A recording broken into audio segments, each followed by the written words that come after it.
नमस्कार दोस्तों, मैं राहुल शर्मा एक बार फिर आपका प्रत्यक्ष एकेडमी यूट्यूब चैनल में स्वागत करता हूं। और एक लंबे समय अंतराल के बाद रणथंभौर के पार्ट 1 और पार्ट 2 दो वीडियो के बाद एक काफ़ी समय व्यतीत हो गया बीच में, और उसके बाद मैं वापस आज आपके सामने लेकर लौटा हूं जालोर का चौहान वंश। इस समय अंतराल में आप नवीन जी से साइकोलॉजी, गोपाल जी से गणित विज्ञान और सतीश जी से गणित, जितेंद्र जी से ज्योग्राफी ये पढ़ रहे थे, लेकिन मुझे समय नहीं मिल पा रहा था। और जो ही मुझे समय मिला और मैं वापस आपके साथ उन्हीं कहानियों के माध्यम से लेकर आया हूँ राजस्थान का इतिहास, जिनको एक कहानियों से पढ़ेंगे अपन, ताकि पढ़ने में आपको मज़ा आए। क्योंकि कुछ विद्यार्थियों का मानना ये रहता है कि इतने सन कैसे याद करें, इतने युद्ध कैसे याद करें, कौन राजा कहाँ युद्ध लड़ रहा है, कौन कहाँ जा रहा है, कौन हार रहा है, कौन जीत रहा है, तो काफ़ी कन्फ्यूज़न रहता है इस विषय में। तो कहानियों के माध्यम से मैं आपके सामने आज वापस नया टॉपिक लेकर आया हूँ, जालोर का चौहान वंश, जिसको अपन लगभग 3 पार्ट के माध्यम से पढ़ेंगे। और सबसे पहले मैं आपके सामने शुरू करने जा रहा हूँ पार्ट 1 चौहान राज्यवंश सीरीज का पार्ट 1 जालोर का चौहान वंश। तो दोस्तों, जालोर के चौहान वंश की बात करें उससे पहले आपके माइंड में ये क्लियर होना चाहिए कि चौहानों ने राजस्थान में कहाँ कहाँ शासन किया और कितने तरह के चौहान हुए राजस्थान में, किस चौहान ने कहाँ शासन किया। तो एक बार मैं डायग्राम के माध्यम से आपको क्लियर कर देता हूँ कि ये क्या है। ये पतंग जैसे आकृति आपके सामने दिख रही है, पतंग नहीं है, इसको आपको राजस्थान मानना है, क्योंकि मैप बनाने में थोड़ा कमज़ोर हूँ मैं। तो ये आपका राजस्थान, और राजस्थान में बात करें तो यहाँ एक स्थान है, एक जिला है जिसको राजस्थान का हृदय कहते हैं, और राजस्थान का हृदय कहलाता है अजमेर।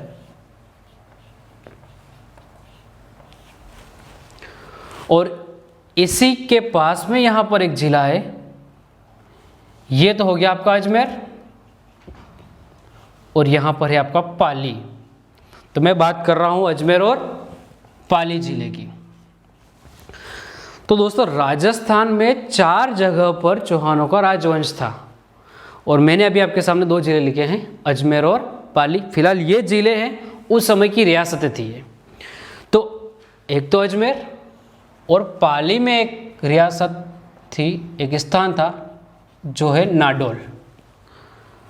तो चौहान राजवंश, तो पहला चौहान राजवंश एक तो हो गया अजमेर, और दूसरा हो गया नाडोल, यानी पाली में। अपने को जालोर तक पहुंचना है, पृष्ठभूमि अपन यहाँ से बनाएंगे। अजमेर से एक शाखा और निकली, रणथंभौर शाखा। और रणथंभौर का पूरा इतिहास में 2 पार्ट के माध्यम से आपके सामने पढ़ा चुका हूँ। आज अपन पढ़ने जा रहे हैं जालोर का चौहान वंश। तो टोटल मैंने आपको बताया कि 4 जगह चौहान हुए हैं, अजमेर, नाडोल और रणथंभौर जो अपन पढ़ चुके हैं, और एक हुए जालोर में। तो ये जो छोटा सा डायग्राम मैंने बनाया है, इससे आपको ये समझना है कि रणथंभौर के जो चौहान निकले वो तो निकले अजमेर से, और जालोर के जो चौहान निकले वो निकले नाडोल से। और नाडोल कहाँ पड़ती थी उस समय? पाली में, यानी वर्तमान पाली, नाडोल रियासत पाली में। तो नाडोल के चौहान आगे जाकर उन्होंने जो नई शाखा बनाई है वो है जालोर के चौहान, और अजमेर से जो निकले थे वो गए थे रणथंभौर। तो टोटल 4 जगह चौहानों का शासन रहा है, अजमेर के चौहान, रणथंभौर के चौहान, नाडोल के चौहान और जालोर के चौहान। इसमें से जो मेन है वो अजमेर के चौहान है। प्रश्न आपके अजमेर के चौहान से आता है, रणथंभौर के चौहान से आता है, जालोर के चौहान से आता है, और नाडोल के चौहान से प्रश्न आने की संभावना बहुत ही कम है, क्योंकि नाडोल के चौहान आगे जाकर वापस इन जालोर के चौहानों के साथ ही सम्मिलित हो चुके थे। तो नाडोल में सिर्फ अपने को इतना पढ़ना है कि इन्हें नाडोल से ही जालोर शाखा बनी, और बाद में नाडोल वाले जालोर में जाकर सम्मिलित हो गए थे। फिलहाल मैं आपको रणथंभौर पढ़ा चुका हूँ, आज मैं आपको पढ़ाने जा रहा हूँ जालोर के चौहान। इसके बाद नेक्स्ट वीडियो में पढ़ेंगे अपन अजमेर के चौहान, और नाडोल को मैं जालोर के साथ ही क्लियर कर देता हूँ। तो जालोर का चौहान वंश पढ़ने से पहले, ये यहाँ पर आपका जालोर है, तो जालोर का चौहान वंश पढ़ने से पहले आपके दिमाग में ये बात क्लियर हो गई है कि जालोर का चौहान वंश कौन सी शाखा का है, तो ये है नाडोल शाखा का, क्योंकि नाडोल के ही चौहानों में एक प्रतापी शासक हुआ जिसने जालोर में आकर चौहान वंश की स्थापना की। अब आगे मैं आपको ये बता रहा हूँ कि इस व्यक्ति ने किस प्रकार जालोर में चौहान वंश की स्थापना की और आगे जाकर ये नाडोल वाली शाखा किस तरह से जालोर में मिली। तो ये तो क्लियर हो चुका है कि जो जालोर के जो चौहान है वो नाडोल शाखा का ही एक भाग है, लेकिन नाडोल से जालोर तक कैसे पहुँचे, इनके पूरी सफ़र की स्टोरी में इस वीडियो के माध्यम से आपको बताऊंगा, इस कहानी के माध्यम से आपको बताऊंगा। तो सबसे पहले बात करते हैं नाडोल। तो नाडोल का जो चौहान वंश है उसका संस्थापक है लक्ष्मण सिंह, और लक्ष्मण सिंह जी महाराज ने 960 ईस्वी में लक्ष्मण सिंह जी ने नाडोल में चौहान वंश की स्थापना की। अभी लक्ष्मण सिंह जी कहाँ से आए, तो ये आए थे लक्ष्मण सिंह जी शाकंभरी से। शाकंभरी से अपने आप को स्वतंत्र घोषित करते हुए इन्होंने, लक्ष्मण सिंह ने सन 960 ईस्वी में वर्तमान पाली जिले में पड़ता है नाडोल, वहाँ पर इन्होंने चौहान वंश की स्थापना कर दी। लक्ष्मण सिंह के बाद इनका वंश वृक्ष लगातार चलता ही रहा और इनके इस वंश में एक प्रतापी शासक हुआ अल्हण।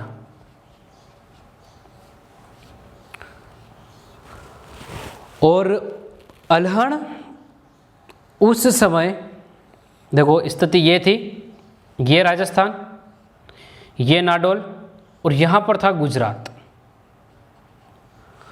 और गुजरात में उस समय चालुक्य शासकों का शासन था।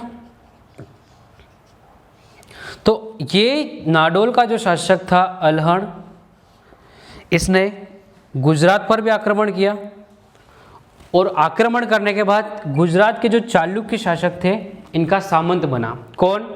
नाडोल का अल्हण।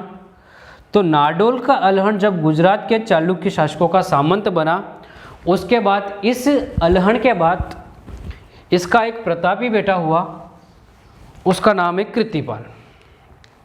यानी कि नाडोल की इसी शाखा में अगला शासक हुआ कृतिपाल।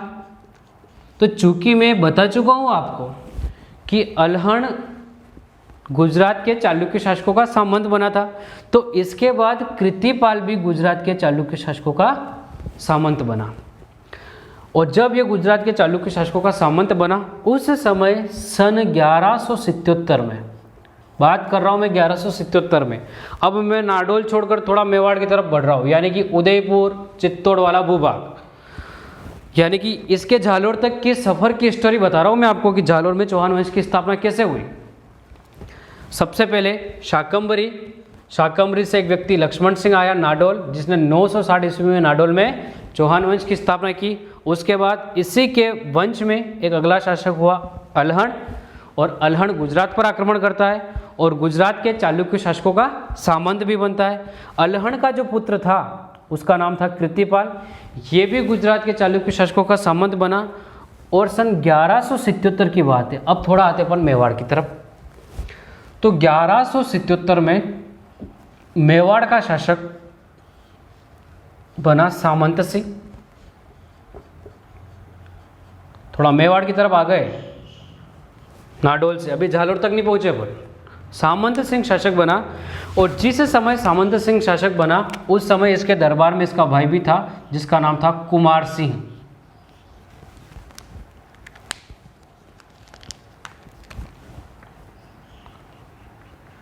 कुमार सिंह ये इसका था भाई,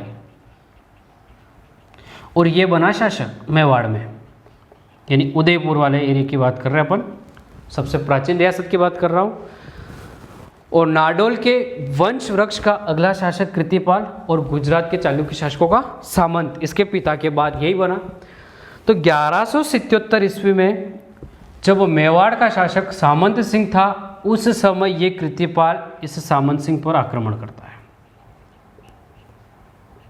देखो यहाँ से आपके मेवाड़ से जो इंपॉर्टेंट प्रश्न बन रहे हैं ना वो भी क्लियर हो जाएंगे। ये आक्रमण करता है और इस आक्रमण के बाद सामंत सिंह की हो जाती है हार। तो सामंत सिंह यहाँ से हार जाता है और इस कृतिपाल का मेवाड़ पर अधिकार हो जाता है, यानी मेवाड़ पर अधिकार। तो मेवाड़ पर किसका अधिकार हो गया? तो ये हो गया आपका कृतिपाल। तो अभी कुछ समय के लिए नाडोल का जो कृतिपाल था वो मेवाड़ को अपने अधीन कर लेता है, हत्या लेता है, और इसके डर से सामंत सिंह मेवाड़ छोड़ता है और सामंत सिंह मेवाड़ छोड़कर नई रियासत में आ जाता है और नई रियासत की स्थापना कर देता है। वो अपने आसपास की ही रियासत है और वो रियासत है आपकी वागड़ रियासत। बहुत इंपॉर्टेंट प्रश्न है, वह मेवाड़ी शासक या वह मेवाड़ी सम्राट शासक जिसने मेवाड़ से अलग नई रियासत की स्थापना की वो है आपका सामंत सिंह। और ये सामंत सिंह वागड़ रियासत की स्थापना करता है और बड़ौदा को अपनी राजधानी बनाता है, यानी कि मेवाड़ से एक और रियासत बन चुकी है वागड़ रियासत। किसकी वजह से? कृतिपाल की वजह से, क्योंकि कृतिपाल ने मेवाड़ के सामंत सिंह पर आक्रमण किया और पूरा मेवाड़ कृतिपाल के अधीन हो गया और सामंत सिंह इसके डर से भागकर वागड़ आ गया और इसने बड़ौदा को अपनी राजधानी बना दी। लेकिन अभी मेवाड़ में सामंत सिंह का भाई कुमार सिंह बचा हुआ है, ये यहाँ से नहीं भागा, ये कृतिपाल के डर से नहीं भागा और इसने तो इस कृतिपाल का सामना किया और अब ये सामंत सिंह के भागने के बाद कुमार सिंह इस कृतिपाल पर आक्रमण करता है और कृतिपाल पर आक्रमण करने के बाद इस युद्ध में कुमार सिंह तो होता विजय, यानी कि कुमार सिंह विजय रहा और कृतिपाल हार गया। देखो कितनी रोचक कहानी चल रही है। नाडोल से लक्ष्मण सिंह, इसका पुत्र, इसका वंश वृक्ष में अल्हड़ हुआ, अल्हड़ का बेटा कृतिपाल। कृतिपाल 1177 में मेवाड़ के शासक सामंत सिंह पर आक्रमण करता है। कृतिपाल युद्ध विजय रहता है और मेवाड़ पर हो जाता है कृतिपाल का अधिकार। सामंत सिंह इस कृतिपाल के डर से नई रियासत बना लेता है और मेवाड़ का एक अगला भाग बन गया वागड़ रियासत। और वागड़ रियासत का संस्थापक कौन है? तो मेवाड़ का सामंत सिंह।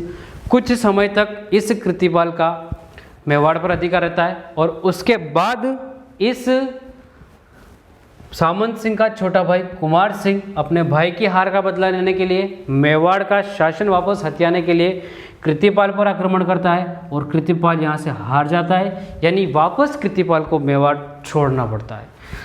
तो कृतिपाल जब मेवाड़ छोड़ता है तो मेवाड़ छोड़कर यह वापस नाडोल या गुजरात नहीं जाता है और यहाँ नहीं जाकर यह सीधा बढ़ता है कृतिपाल यहाँ से झालोर की तरफ। अपन पढ़ रहे हैं झालोर का चौहान वंश और संस्थापक ही कृतिपाल है। तो कृतिपाल ने किस प्रकार झालोर में चौहान वंश की स्थापना की? तो ये बढ़ता है झालोर की तरफ। उस समय झालोर में परमारों का शासन था, परमारों का शासन। और उस समय यहाँ दो शासक बताए जाते हैं कि परमार दो शासक थे यहाँ पर। एक का नाम था कुंतपाल और एक का नाम था वीर नारायण। ये परमार शासक यहाँ पर उस समय झालोर में थे जिस समय यहाँ पर कृतिपाल आक्रमण करता है। और कृतिपाल का आक्रमण हुआ था यहाँ पर, जो कृतिपाल ने आक्रमण किया वो किया था 1181 में आक्रमण करता है झालोर पर। तो कृतिपाल ने जिस समय झालोर पर आक्रमण किया उस समय झालोर पर किनका शासन था? तो परमारों का शासन था। और इस आक्रमण में ये तो हार जाते हैं, हार गए और कृतिपाल विजय।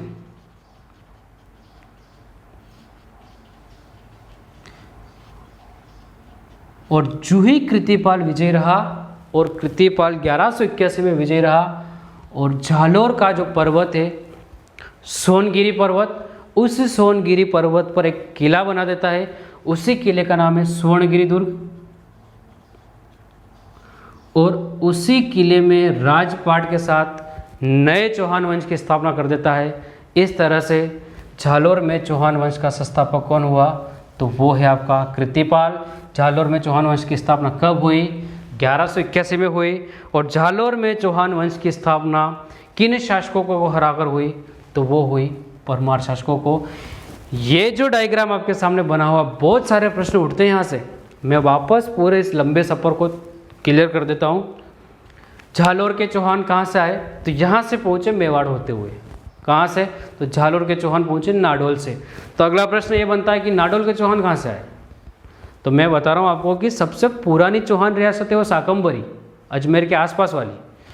तो साकम्बरी रियासत का एक व्यक्ति था लक्ष्मण सिंह, जिसने 960 ईस्वी में साकम्बरी से स्वतंत्र होते हुए नाडोल में चौहान वंश की स्थापना की। उसके बाद इसके वंश वृक्ष में बहुत सारे शासक हुए, लेकिन इसके बाद जो सबसे प्रतापी शासक हुआ वो हुआ अल्हड़।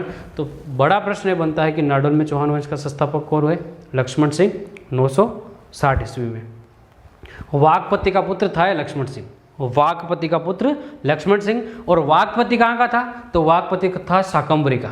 और साकम्बरी के वाघपति के पुत्र लक्ष्मण सिंह ने अपने आप को स्वतंत्र मानते हुए नाडोल में चौहान वंश की स्थापना कर दी। उसके बाद यहाँ का एक शासक हुआ अल्हड़। अल्हड़ ने नाडोल में रहते गुजरात के चालुक्यों पर आक्रमण किया, और आक्रमण करने के बाद उन चालुक्यों का सामंत बन गया। अल्हड़ के बाद इसका प्रतापी बेटा हुआ कृतिपाल। चूँकि बाप या इसका पिता गुजरात के चालुक्यों का सामंत था, तो जाहिर सी बात है कि कृतिपाल को ही बनना ही था। तो कृतिपाल भी अपने पिता के मार्ग पर गुजरात के चालुक्यों का सामंत बन गया। उसके बाद कृतिपाल बहुत प्रतापी शासक था। जिस समय यहाँ कृतिपाल गुजरात का चालुक्यों का सामंत बना, उसी समय मेवाड़ का शासक था सामंत सिंह। इसका छोटा भाई कुमार सिंह, दोनों मेवाड़ में थे। कृतिपाल ने मौका देखते हुए 1177 में सामंत सिंह पर आक्रमण किया।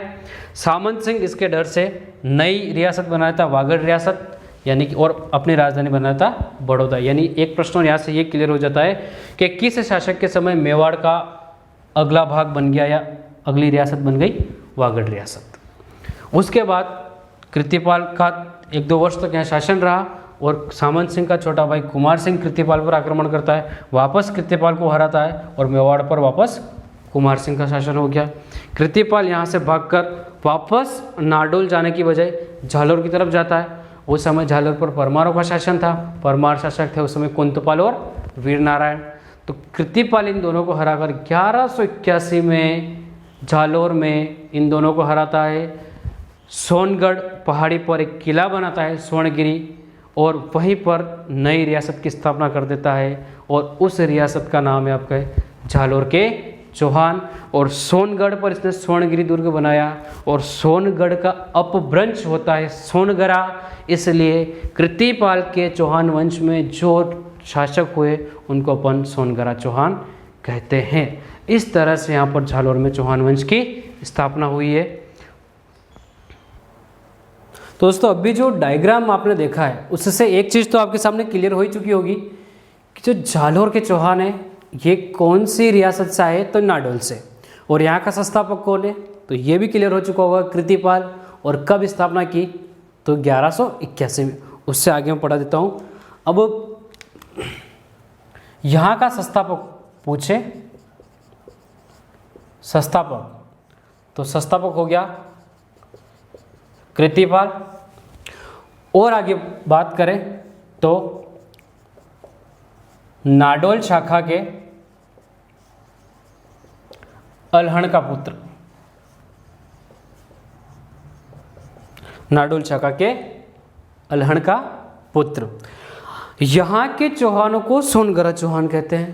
तो क्यों कहते हैं, तो जूही 1181 में कृतिपाल ने यहाँ चौहान वंश की स्थापना की, और यहाँ जो पहाड़ी है सोनगढ़ पहाड़ी, उस सोनगढ़ पहाड़ी पर एक दुर्ग बनाया। उस दुर्ग का नाम है स्वर्णगिरी दुर्ग।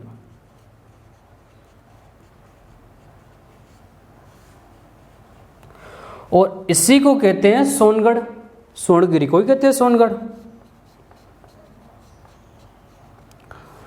और इस सोनगढ़ का जो अपभ्रंश होता है, जब साहित्य पढ़ाएंगे ना तब आएगी आपके सारे अपभ्रंश ने जो भी होते हैं सब वहाँ क्लियर होगा। इसका जो अपभ्रंश होता है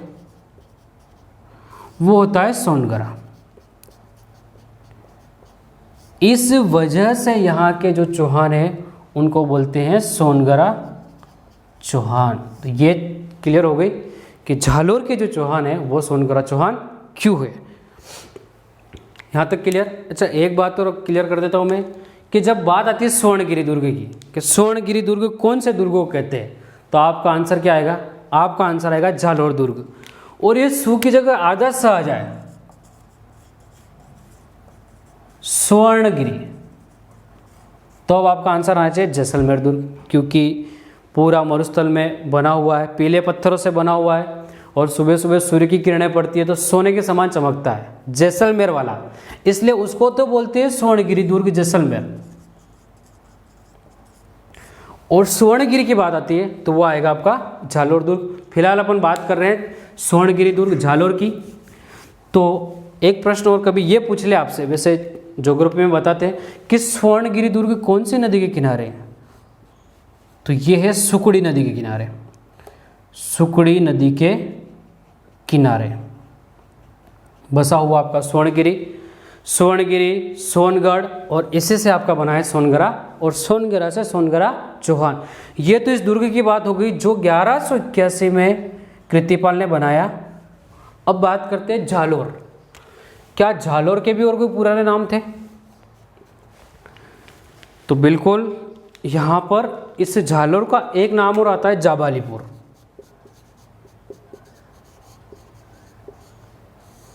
क्यों कहते हैं जाबालीपुर, और जाबालीपुर से झालोर कैसे हो गया है? तो ऐसा कहा जाता है कि यहाँ ऋषि जालिब की जाबाली की तपोभूमि थी, और ऋषि जाबाली के नाम पर इस क्षेत्र को जाबालीपुर कहते थे। और फिर यहाँ पर एक जाल वृक्ष की अधिकता, यानी जाल के जो वृक्ष थे वो अधिक मात्रा में थे यहाँ पर, और जाल वृक्षों के कारण इसको झालोर कहा जाता है। अच्छा, पहले तो प्रश्न ये आता था, जो एग्ज़ाम का जो लेवल था वहाँ यूँ पूछा जाता था कि किस क्षेत्र का नाम जाबालीपुर रहा है, तो आपका सीधा साधा आंसर आएगा झालोर। लेकिन अब जो पैटर्न चेंज हुआ है उसके बाद प्रश्न इस टाइप से आ रहे हैं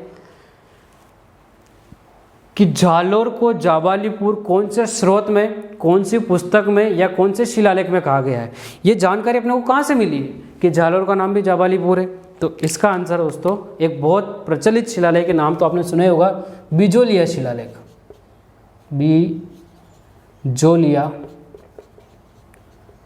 बिजोलिया शिलालेख, और इस बिजोलिया शिलालेख में झालोर को जाबालीपुर कहा गया है। वैसे नाम याद हो जाएगा बिजोलिया, भीलवाड़ा में आंदोलन में पढ़ेंगे अपन, जो किसान आंदोलन आएंगे वहीं भी नाम आएगा बिजोलिया, एक स्थान है। और वहाँ का जो शिलालेख है बिजोलिया शिलालेख, उसी में इस झालोर का नाम बताया गया है जाबालीपुर। तो ये क्लियर है। संस्थापक कृतिपाल, नाडोल के अल्हड़ का पुत्र। सोनगरा क्यों कहते हैं? इस सोनगढ़ के कारण सोनगरा कहलाते हैं। और कौन से नदी के किनारे स्थित है किला? सुकड़ी नदी के किनारे स्थित है। और झालोर का पुराना नाम जाबालीपुर। तो क्यों कहते हैं? ऋषि जाबाली की तपोभूमि के कारण। और ये जानकारी कहाँ से मिलती है अपने को? तो ये मिलती है अपने को बिजोलिया शिलालेख से। अच्छा, एक बात और है, बहुत इंपॉर्टेंट है कि यहाँ की कुल देवी पूछ ले कि झालोर के चौहान, सोनगरा चौहानों की कुल देवी, तो यहाँ की कुल देवी है आशापुरा माता। आशापुरा माता को महोदरा माता भी कहते हैं। और इसका जो प्रतीक है वो है आपका अशोक वृक्ष। आशापालक या अशोक वृक्ष इसका प्रतीक है, वो है अशोक वृक्ष। अभी रामायण देख ही रहे होंगे आप, वो जहाँ सीता माता वहाँ लंका में जिस वृक्ष के नीचे बैठी थी वो अशोक वृक्ष इस देवी का प्रतीक है, आशापुरा माता का। और बड़ा पेट होने के कारण इसको महा उदर यानी बड़ा पेट महोदरा माता भी कहते हैं। ये इस राज्यवंश की कुल देवी है। यहाँ तक क्लियर है। अब अपन पढ़ेंगे कि इस वंश में कौन कौन से शासक हुए और उनके जानकारी, उन शासकों के बारे में अपने को जानकारी कौन कौन से स्रोत, कौन कौन सी पुस्तकें और कौन कौन से साहित्यकार देते हैं। ये यहाँ तक अपना इस पार्ट में अपन कंटिन्यू करेंगे। तो दोस्तों ये तो क्लियर हो चुका है कि यहाँ पर चौहान वंश का संस्थापक कौन है, इनको सोनगरा चौहान क्यों कहते हैं, यहाँ की कुल देवी आपके सामने क्लियर हो चुकी है और कौन सी शाखा से निकल कर आए। अब बात करते हैं यहाँ पर किन किन शासकों ने शासन किया है। तो सबसे पहले बात करते हैं, तो सबसे पहला शासक हुआ कृत्तिपाल। इसके बारे में अपन विस्तृत तरीके से आगे एक एक शासकों के बारे में पढ़ेंगे तब बताएंगे। और इसका जो शासनकाल माना जाता है वो केवल 1 वर्ष का ही है कि 1181 में यहाँ आया और 1182 में 1 वर्ष में ही इसकी मृत्यु हो गई कृत्तिपाल की। अब कृत्तिपाल के बाद यहाँ का अगला शासक बना समर सिंह।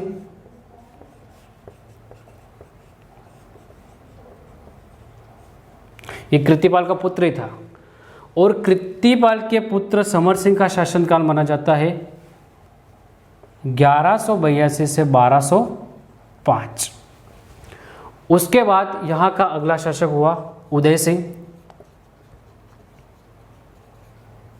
अच्छा, आप किसी के दिमाग में अगर ये चल रहा है कि उदय सिंह तो हमने मेवाड़ में पढ़ा है, उदय सिंह को तो हमने मारवाड़ में पढ़ा है, फिर ये उदय सिंह यहाँ कैसे आ गया है? तो वही बात है कि एक नाम के अलग अलग शासक अलग अलग जगह हुए हैं, तो आपको कन्फ्यूज़न क्रिएट करने की बिल्कुल भी ज़रूरत नहीं है।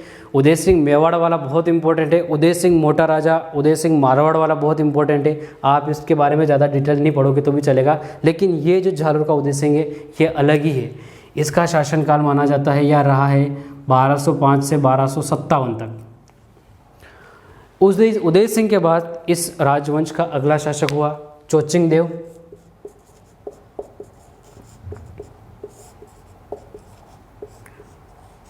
और चोचिंग देव का जो समय है वो है आपका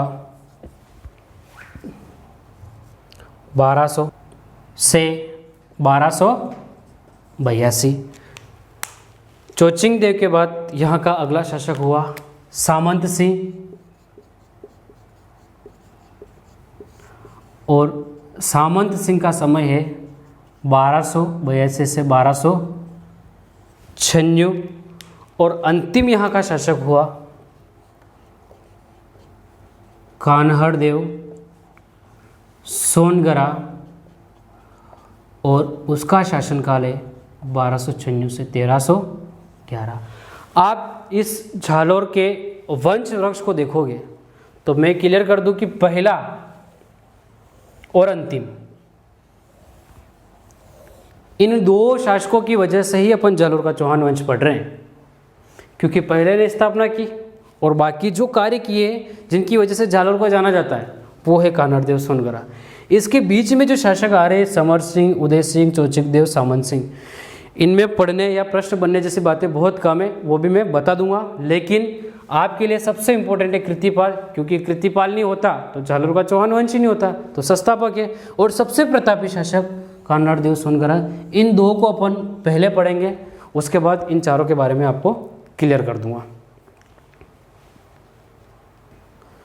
दोस्तों जब इसका पार्ट 2 अपन पढ़ेंगे तो पार्ट 2 में इन शासकों के बारे में कृत्तिपाल, समर सिंह, उदय सिंह, चोचिंग देव, सामंत सिंह और जो मैं बता रहा हूँ कान्हड़ देव सोनगरा बहुत ही इंपॉर्टेंट है, इनके बारे में अपन डिटेल्स में पढ़ेंगे। तो अपने को ये भी पता होना चाहिए कि किस बेस पर अपन पढ़ रहे हैं, किसके आधार पर पढ़ रहे हैं, या अपन जो पढ़ रहे हैं वो जानकारी अपने पास कहाँ से मिली है। तो झालोर का चौहान वंश, इसके बारे में जानकारी देने के प्रमुख कौन कौन से स्रोत हैं उनके बारे में अपन एक बार नज़र डाल लेते हैं। तो सबसे पहला नाम आता है मुहणोत नैन्सी।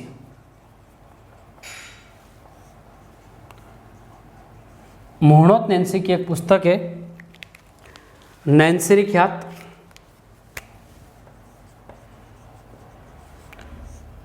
नैन्सरी ख्यात, वहां से अपने को झालोर के चौहानों के बारे में जानकारी मिलती है।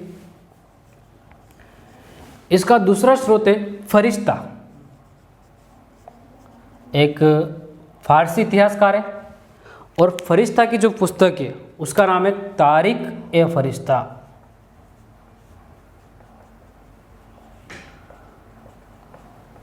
वहां से अपने को झालोर के चौहानों के बारे में जानकारी मिलती है। एक प्रसिद्ध इतिहासकार रहा है अमीर खुसरो,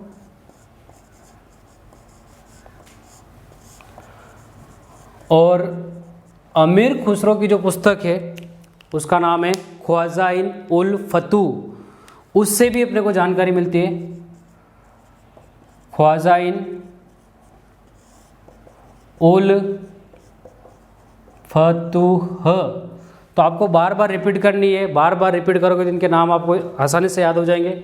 इसके अलावा और इसके बारे में जो जानकारी देते हैं साहित्यकार, इतिहासकार, वो है डॉक्टर दशरथ शर्मा, वो भी इनके बारे में बताते हैं। डॉक्टर दशरथ शर्मा के बाद एक शिलालेख है मकराना शिलालेख,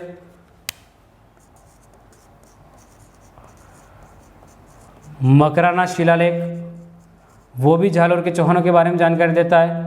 एक शिलालेख का नाम मैं पहले बता ही चुका हूँ, बिजोलिया शिलालेख, जिसमें जालोर का नाम जाबालीपुर बता रखा है। और विशेषकर बात करें इस कान्हड़देव सोनगरा की, तो इस कान्हड़देव सोनगरा के बारे में स्पेशली इसके बारे में किसी ने लिखा है तो उसका नाम है पद्मनाभ या पद्मनाभ, बहुत इंपॉर्टेंट है। अभी तक जो बोर्ड पे जो कार्य किया गया है उसमें सबसे इंपॉर्टेंट यही नाम है, पद्मनाभ। इस पद्मनाभ ने 2 पुस्तकें लिखी है, कान्हड़देव प्रबंध, ये भी इसी की पुस्तक है। और इस कान्हड़देव का एक बेटा हुआ वीरमदेव, वीरमदेव के भी ऊपर इसने एक पुस्तक लिखी है, वीरमदेव सोनगरारी वात, राइटर है पद्मनाभ। इनसे भी अपने को जालोर के चौहानों के बारे में जानकारी मिलती है। मोहम्मद नैन्सी की पुस्तक नैन्सी ख्यात, फरिश्ता की तारीख फरिश्ता, अमीर खुसरो की ख्वाजाइन उल फतू, डॉक्टर दशरथ शर्मा ने इनके बारे में बताया है। मकराना का शिलालेख इन चौहानों के बारे में बताता है। और सबसे इंपॉर्टेंट रट लेना इसको, ये इनके प्रकरण इसको रटना ही रटना, पद्मनाभ की पुस्तक, कान्हड़देव प्रबंध और वीरमदेव सोनगरारी वाद। इस पुस्तक को कितनी बार आरपीएससी आरएसएम एसएसबी ने अपने एग्जाम में पूछा है कि कान्हड़देव प्रबंध का लेखक कौन है या पद्मनाभ की कौन सी पुस्तक है। तो ये सारे स्रोत अपने को जालोर के चौहानों के बारे में बताते हैं। इसके अलावा मैं थोड़ा और बता देता हूँ टॉपिक से थोड़ा हटकर इस व्यक्ति के बारे में, मोहम्मद नैन्सी के बारे में।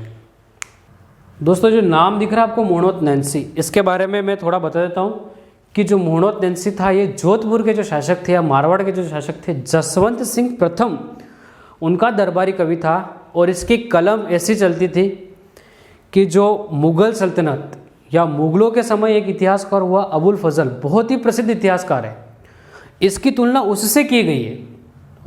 एक व्यक्ति है मुंशी देवी प्रसाद, मेरे शब्दों पे ध्यान देना, मुंशी देवी प्रसाद। मुंशी देवी प्रसाद ने इस मोहम्मद नैन्सी की तुलना अबुल फजल से करते हुए कहा है कि यह राजपूताने का अबुल फजल है या राजस्थान का अबुल फजल।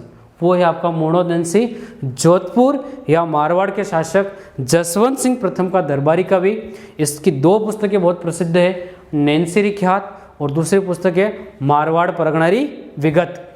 तो नैन्सी ख्यात में इसने जालोर के चौहान वंश का वर्णन किया है और इस वीरमदेव और अलाउद्दीन खिलजी की पुत्री फिरोजा के प्रेम प्रसंग का वर्णन किया है। इसके अलावा इस पुस्तक में उसने सर्वप्रथम जनगणना का उल्लेख भी किया है। जनगणना का उल्लेख भी इस नैन्सी ख्यात में मोहम्मद नैन्सी ने किया है, इसलिए इस मोहम्मद नैन्सी को जनगणना का अग्रज भी कहा जाता है। बाकी तो इनके बारे में अपन डिटेल्स में पढ़ेंगे। अब इन शासकों के बारे में, एक एक शासकों के बारे में अपन डिटेल्स में पार्ट 2 में पढ़ेंगे। पार्ट 1 में फिलहाल इतना ही। धन्यवाद।